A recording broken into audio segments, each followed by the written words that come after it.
Often called sea unicorns, narwhals are among the most mysterious creatures of the Arctic.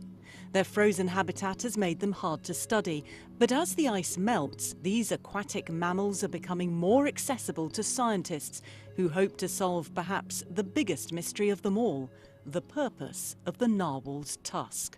A lot of people think this tusk is a horn, but it's not. It's a tooth, isn't it? And you're a dentist, which I suppose makes sense. And in this case, probably a dentist for one of the most extraordinary marine mammals on the planet. I think it's a sensory organ. The research that we've been conducting for the last 16 years has shown tiny nerve connections between the outside of this tusk and its inner nerve, which is innervated directly to the brain. It's a sensory probe, if you will. That's one of many theories, although most scientists believe the tusk is used by males to attract females. This exhibition presents an overview of the latest research. It also shows how narwhals are changing their behaviour due to habitat loss caused by climate change, and how that affects the Inuit, who have depended on narwhals for thousands of years. The native folks have told us that they're changing migrations, that there are more instances of what we call entrapments.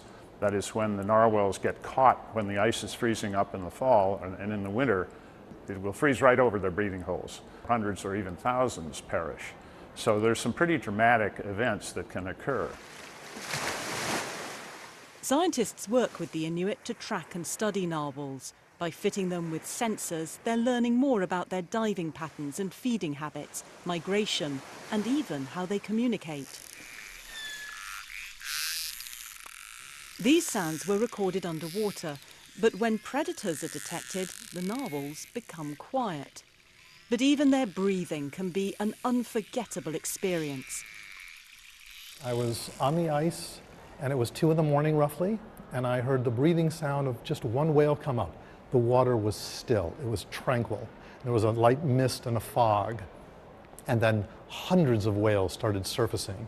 And I heard this cacophony of breathing sounds all around me.